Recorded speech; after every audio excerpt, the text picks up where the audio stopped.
The television sat like a piece of furniture, heavy and box-shaped, tucked in the corner of the living room. It wasn't the kind of screen that demanded constant attention, glowing at every hour of the day. It was quiet until someone turned the knob, and when it came to life, families would gather close, as if a window had opened to another world.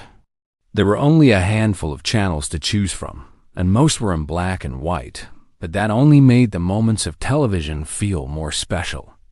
For children growing up in the 1960s, this was entertainment rare, fleeting, and shared. Saturday mornings carried their own kind of magic. Long before streaming libraries and endless scrolling, kids would wake up early, eyes bright, ready for a few golden hours of cartoons. This was the one time each week when animation lit up the screen just for them. The rest of the week, the television belonged to adult news programs, variety shows, or soap operas. If you missed a favorite cartoon, there was no second chance. No rewind, no pause button, no watch later. You waited another week, and in that waiting, the anticipation became its own kind of joy. Families didn't just watch television, they experienced it together. Parents, children, and even grandparents crowded into the same room, adjusting rabbit ear antennas, turning dials, and laughing or gasping in unison. The television wasn't a personal device. It was a shared hearth, glowing in the evening and pulling everyone toward its light. Shows weren't consumed in isolation, but in company, and afterward, they became part of the family's conversations, woven into dinner table stories and playground chatter. But children didn't spend hours glued to the screen. The world outside their front doors was the true playground. Without handheld devices to keep them indoors, kids poured into the streets, climbing trees, riding bikes, and inventing games with nothing more than a stick and some imagination. The television was only one small piece of their day, not the center of their universe. Freedom meant scraped knees, dirt on your clothes, and long afternoons that felt endless because there was nothing else competing for your attention. In a world before screens, patience was a natural part of life. Children learned to wait for their shows, to catch their cartoons at the exact right time, or to miss them altogether. That waiting built excitement and made small things feel bigger. Imagination filled the gaps that technology now occupies, and memory became the keeper of stories, not a digital archive. Entertainment didn't flood every waking moment. It came in pieces, cherished because it was scarce. The 1960s may seem simple compared to today, but in that simplicity was a rhythm of life that gave weight to every experience. And while the glow of the television was central, it was only one flicker in a larger picture. Because beyond the screen, daily life in the 1960s carried its own kind of magic. Before texting, before FaceTime, before the endless buzz of notifications, making a phone call in the 1960s meant standing in one spot, tethered to the wall by a cord that barely stretched to the kitchen table. The phone was not something you slipped into your pocket or carried from room to room. It was fixed, heavy, and always in plain view, a device that belonged to the household, not the individual. Rotary dial phones were the standard, with their circular face of numbers and the slow, deliberate spin of the dial. Each number clicked back into place with a satisfying rhythm, forcing you to wait before you could move on to the next. There was no speed dial, no contact list, no instant tapping. Calling someone required patience, and if you messed up on the last digit, you had to start all over again. In many neighborhoods, families still shared what were called party lines, a single phone line stretched across several households.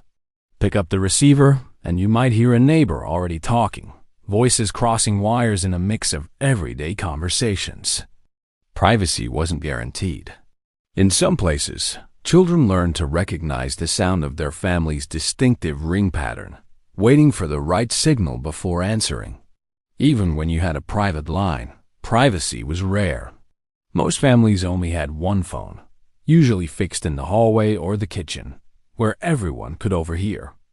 Teenagers whispered into the receiver, stretching the cord as far as it would go, hoping to steal a moment out of earshot. But there were limits.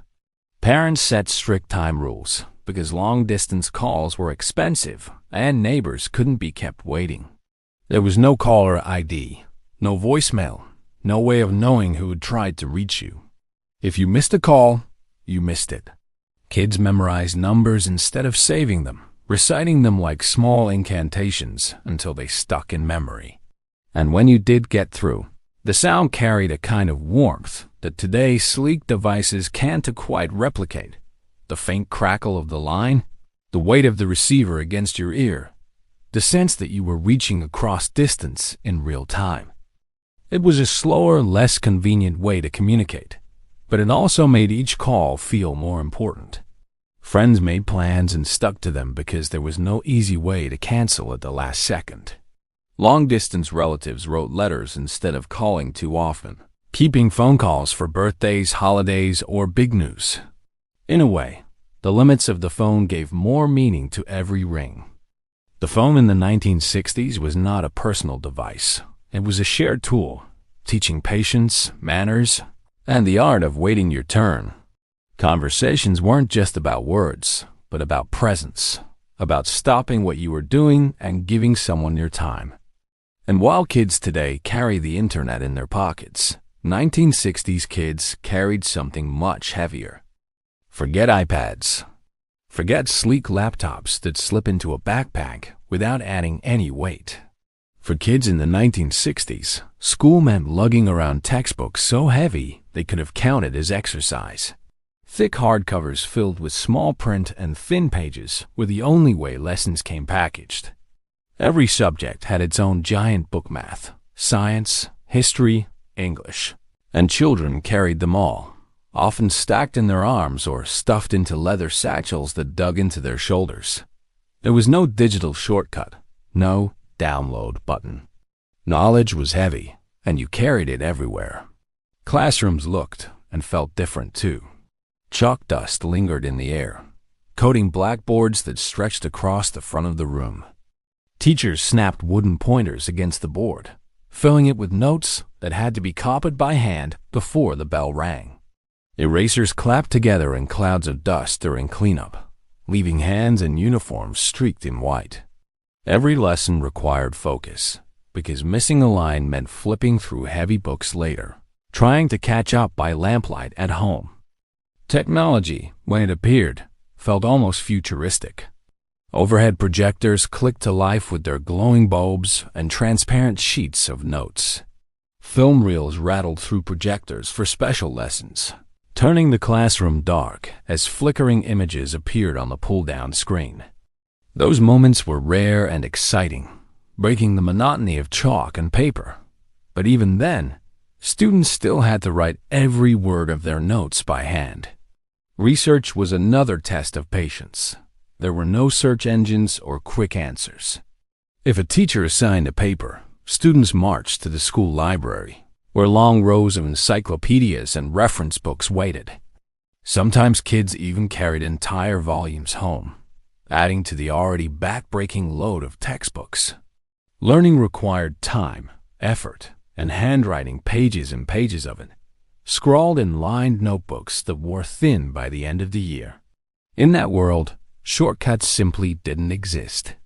Every assignment demanded physical labor, whether it was carrying stacks of books, sharpening pencils until they were nubs, or staying late in the library to flip through index cards in the catalog drawers. But in that labor came a different kind of value. Every word written felt like it mattered, because it took effort to put it down. Every fact discovered in a book felt earned, because you had to search for it. For today's kids, education is light touchscreens, instant answers, typed notes that never smudge. For those who came of age in the 1960s, it was weighty, both literally and figuratively. Books pressed against their backs, ink pressed into their hands, and lessons pressed into memory through repetition and patience. It was a slower rhythm, one that demanded more time, but also rewarded focus in a way that's easy to forget. But once the final bell rang, the heaviness of school lifted, because after class, freedom looked very different. Kids weren't glued to screens. The rule was simple: be home when the streetlights came on. There were no GPS trackers, no check-in texts, no constant digital supervision. Childhood in the 1960s was marked by a kind of freedom that feels almost impossible today. Once school ended, kids spilled out into the neighborhood, filling the sidewalks, yards, and empty lots with laughter and shouts until the evening light began to fade. The streets themselves became the playground, and every corner held the possibility of adventure. Games were made up on the spot, needing nothing more than chalk, a ball, or a few sticks. Tag sent children racing through yards, while hopscotch squares chalked onto the pavement invited hours of skipping. Stickball could turn any street into a stadium, and hide-and-seek carried on long after the sun dipped below the trees. There were no elaborate setups, no video game consoles, no high-tech gear, just imagination and the company of friends. Bicycles were the ultimate symbol of independence. A child with a bike wasn't just a kid anymore. They were an explorer, able to pedal blocks away from home, discovering shortcuts through alleys, hideouts, or the best spots to catch fireflies. A bike ride could feel like a grand journey, even if it only took you to a friend's house a few streets over. The sound of baseball cards fluttering in the spokes, the wind rushing past, the sudden thrill of moving faster than your own 2 feet could carry you. It was freedom made simple and unforgettable. Friendships were built face-to-face, forged in the heat of long summer days, and sealed with promises shouted across yards. Disagreements were solved on the spot, not through screens, but through words, handshakes, or the decision to keep playing anyway. The bonds felt different because they lived in real time, with scraped knees, shared secrets, and memories written into every patch of grass where games were played. Parents trusted their children to roam, not out of carelessness, but because the world felt safer or at least smaller. Neighbors looked out for each other, and the idea of kids wandering from yard to yard, staying out until the lamps buzzed to life overhead, was not a cause for worry, but a sign of normal life. Responsibility was learned not by constant reminders, but by trial, error, and the unwritten rule of being home on time. The glow of the streetlights marked the end of the day, pulling kids back to front porches and dinner tables, carrying with them the satisfaction of hours spent outside, free and unstructured. It was a childhood measured not in screen time, but in the stretch of shadows, the call of friends, and the thrill of running until your legs gave out. And while those evenings belonged to children on foot and on bikes, the way families traveled together told another story entirely. Because when it came to getting around, cars told a whole different story. Imagine piling into the back seat of the family car, no seat belts, no booster seats, sometimes not even the doors locked. Safety wasn't exactly at the top of the checklist. What mattered most was fitting everyone in and getting on the road. Families often squeezed shoulder to shoulder into one car, parents up front, kids sliding across the wide vinyl seats in the back, and no one worrying too much about rules that hadn't yet been written. Child car seats, as we know them today, were almost non-existent. Babies were often cradled in their mother's arms, and toddlers sometimes sat right in the passenger seat. Older kids loved riding up front, hands gripping the oversized dashboard, peering out as if they were co-pilots on some great adventure.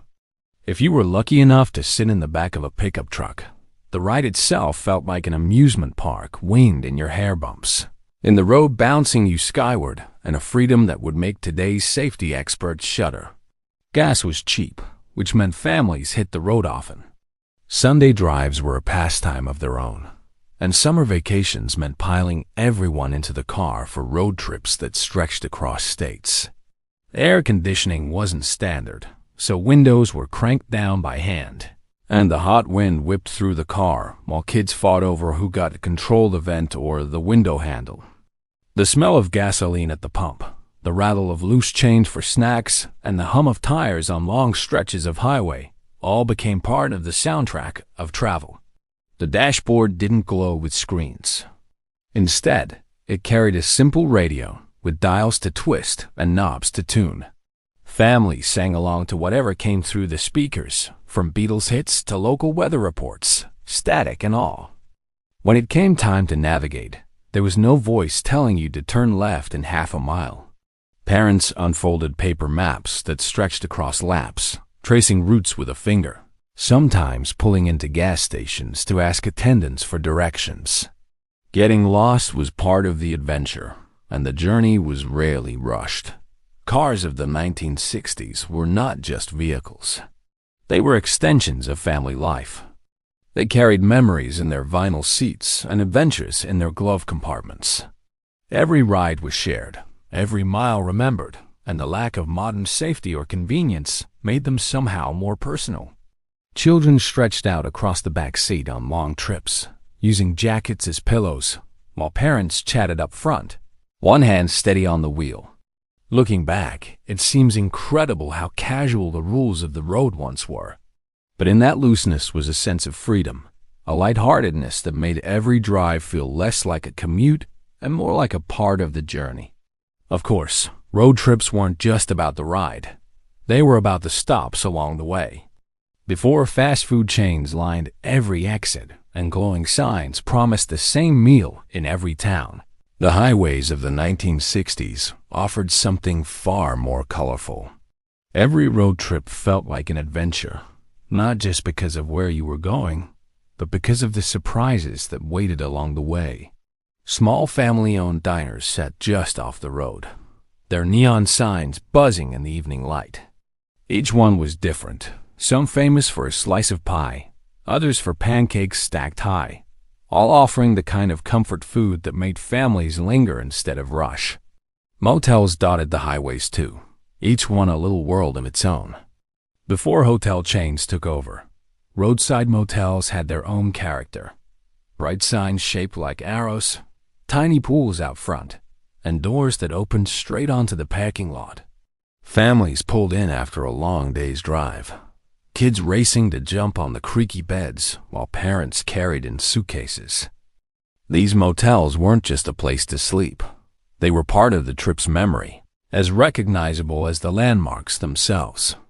And then there were the attractions. Quirky, oversized, unforgettable. A giant ball of twine, a towering fiberglass cowboy, a dinosaur park with statues so large they seemed to guard the highway. Roadside America was built on the promise of wonder, with each stop offering a chance to stretch your legs and step into a story you couldn't find anywhere else. For children in the back seat, spotting these roadside giants out the window was as exciting as reaching the final destination. Entertainment wasn't limited to daylight hours. As the sun went down, drive-in theaters came alive, glowing against the night sky. Families parked under the stars, hooked speakers onto car windows, and unwrapped snacks as cartoons played before the main feature. For kids, it was a thrill watching a movie from the comfort of the car, wrapped in blankets, the cool night air drifting in through open windows. It was an experience built on togetherness, on the blending of travel, entertainment, and community. Even the small moments carried charm. At gas stations, attendants walked out to pump your fuel, check your oil, and wash your windshield, often with a smile and a quick chat. Postcards, handwritten at motel desks or diner booths, were stamped and mailed home to let relatives know where you'd been. Meals were eaten sitting down, never rushed through a drive-through window, and every stop carried the unique flavor of the place where you stood. Travel in the 1960s wasn't about efficiency. It was about the experience of the roadside pie, the pool outside a neon motel, the giant roadside statue that stood watch over the highway. It was slower, more personal, and often unforgettable, each stopping a small story within the larger journey. But kids didn't just live on the road home. Entertainment had its own unique rhythm. Music in the 1960s wasn't just background noise. It was an event, something you could feel in your hands before you ever heard it. At home, the ritual started with a vinyl record. Kids and teens learned to carefully slide the black disc from its sleeve, holding it by the edges so fingerprints wouldn't ruin the grooves. The record player sat like a crown jewel in the living room, and dropping the needle onto a spinning 45 or a full LP was pure magic. The soft crackle before the music began was a promise. Something special was about to play. Every song felt heavier, more intentional, because music wasn't endless. A favorite track might live on just one side of a small record, which meant flipping it over or stacking multiple discs to keep the music going. Scratches could change a song forever, and kids learned quickly that music had to be treated with care. There was pride in owning a collection, in lining up album covers like trophies across the floor. Outside the home, music lived inside jukeboxes, gleaming machines with glowing lights, and a library of songs tucked behind glass. Drop in a coin, press a button, and watch the mechanical arm swoop down to grab your chosen record. Jukeboxes were more than music. They were social hubs. Friends crowded into diners or soda shops, arguing over which song to play next, each pick saying something about who they were and what they loved. That moment when your song filled the room wasn't private. It belonged to everyone within earshot. Radios carried a different kind of magic. DJs had power in the 1960s, shaping music culture by deciding which records spun across the airwaves. Kids waited by the radio for their favorite song, fingers ready to turn up the volume the moment it came on. There were no playlists to skip through. No instant replay button. Patience made the reward sweeter. And when a song did come on, the whole house might echo with it. Siblings dancing, parents humming, everyone sharing the same soundtrack.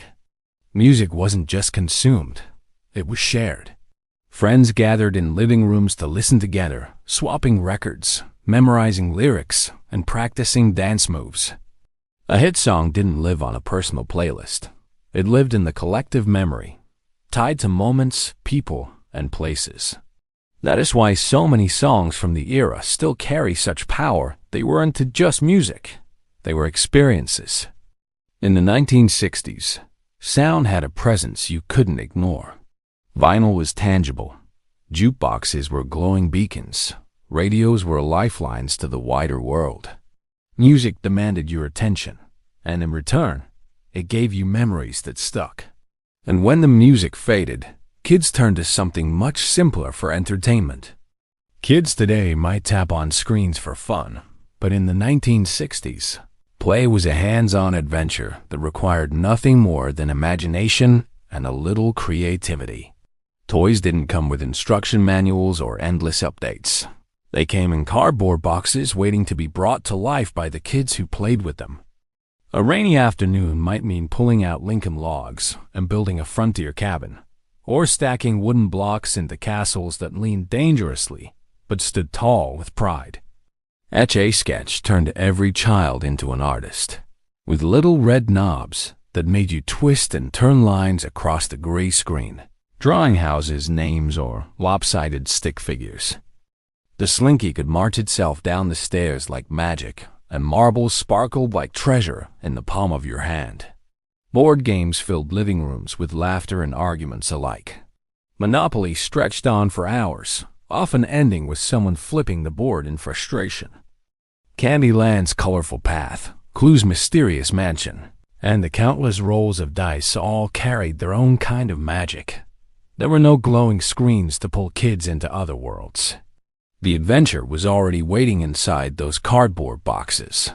For kids who like to build, model airplanes and train sets opened entire worlds in miniature. Hours were spent gluing tiny wings in place, painting details, and watching trains chug along metal tracks. These weren't quick distractions. They were long-term projects, teaching patience and pride in creating something with your own hands. Dolls and action figures also played starring roles. G.I. Joe marched into backyards. Barbie tried on different outfits. And kids created whole stories that stretched from the living room floor to the front porch steps. Outside, the toys were just as simple but twice as fun. Jump ropes slapped against sidewalks as chants and rhymes echoed in the air. Yo-yos zipped up and down. Marbles clinked in dusty circles, and hula hoops spun around waists in neighborhood contests. These toys didn't need batteries or Wi-Fi, just energy, friends, and space to play. The truth is, the toys themselves were only half the fun. The rest came from imagination. A cardboard box could become a spaceship, a stick could turn into a sword, and a patch of grass was a ball field waiting for action. Play was about possibility, not pixels. For 1960s kids, toys didn't distract them from the real world. They drew them deeper into it. They built, created, competed, and laughed, learning how to share and how to dream, all without a single charger in sight. But playtime wasn't just indoors entertainment, often rolled into Saturday night. Before Netflix and chill, there was the quiet glow of a giant outdoor screen rising against the night sky. Drive-ins were more than just movies.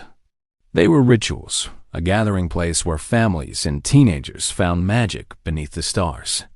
The evening began with the hum of cars lining up, headlights flickering, and kids leaning out of windows with excitement.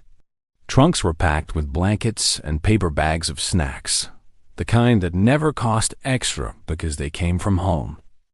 Each car had its own little world, but the moment the film began, everyone shared the same story. Speakers hung on rolled-down windows, their tinny voices filling the night. For kids, it was an adventure pajama hidden under coats, pillows piled in the back seat, the air buzzing with the smell of popcorn from the concession stand. For parents, it was an affordable night out. 2 movies for the price of 1, kids entertained, and no babysitter needed. For teenagers, the drive-in carried a different kind of magic. It was freedom. A place where first dates happened in the shadow of the giant screen, where groups of friends gathered, laughing too loudly in the back rows. The movie sometimes secondary to the experience itself. Radios hummed, windows fogged, and summer nights stretched on as if they might never end. The drive-in was more than entertainment. It was a community. Dozens, sometimes hundreds, of cars faced the same glowing rectangle. And in that moment, everyone was part of something larger. You could hear children giggling in nearby cars, teens whispering secrets, and parents relaxing in lawn chairs under the stars. It was a patchwork of lives woven together by the beam of a projector. But like so many things from the 1960s, the drive-in began to fade. The rise of shopping malls, cable television, and later home video pulled people indoors. Land that once held sprawling lots for cars was sold off for new developments. The giant screens came down one by one, leaving behind empty fields where laughter and stories once lingered. Still, for those who experienced it, the memory of the drive-in never left. It was a reminder of a slower time, when entertainment meant gathering together, not streaming alone. The simple act of watching a film beneath the stars carried a magic that no amount of technology could replace. The 1960s may be gone, but its memories remind us of a world where patience, play, and presence defined childhood.